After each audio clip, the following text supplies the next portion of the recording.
শাকিব খানের মা দেখি এখন সবার শাশুড়ি।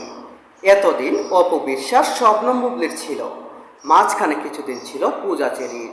তখন পূজা চেরির সাথে শাকিবের প্রেমের গুঞ্জন ছিল। এখন আবার শুনছি এই নায়িকা মিষ্টি জান্নাতের শাশুড়ি নাকি শাকিব খানের মা। রিসেন্টলি এই মিষ্টি জান্নাত একটি সাক্ষাৎকারে বলেছেন শাকিব খান নাকি তার মায়ের হাতের রান্না তাকে এনে খাইয়ে বলেছে, তোমার শাশুড়ি তোমার জন্য নিজ হাতে রান্না করে পাঠিয়েছে। হায় খোদা, শাকিব খানের মা কতজন বা শাকিব খানের মাই কতজনকে রান্না শিখিয়েছেন এবং তার পুত্রবধূ কয়জন?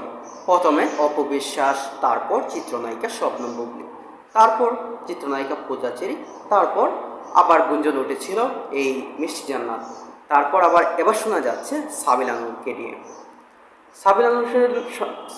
সাবিলা নূরের সঙ্গে নাকি শাকিব খানের প্রেম, সে কথা বলেছেন মিষ্টি জান্নাত। কারণ শাকিব খান যেই নায়িকার সাথে দুইটি সিনেমায় অভিনয় করেন তিনি নাকি তার সঙ্গে প্রেমের সম্পর্কে আবদ্ধ হয়ে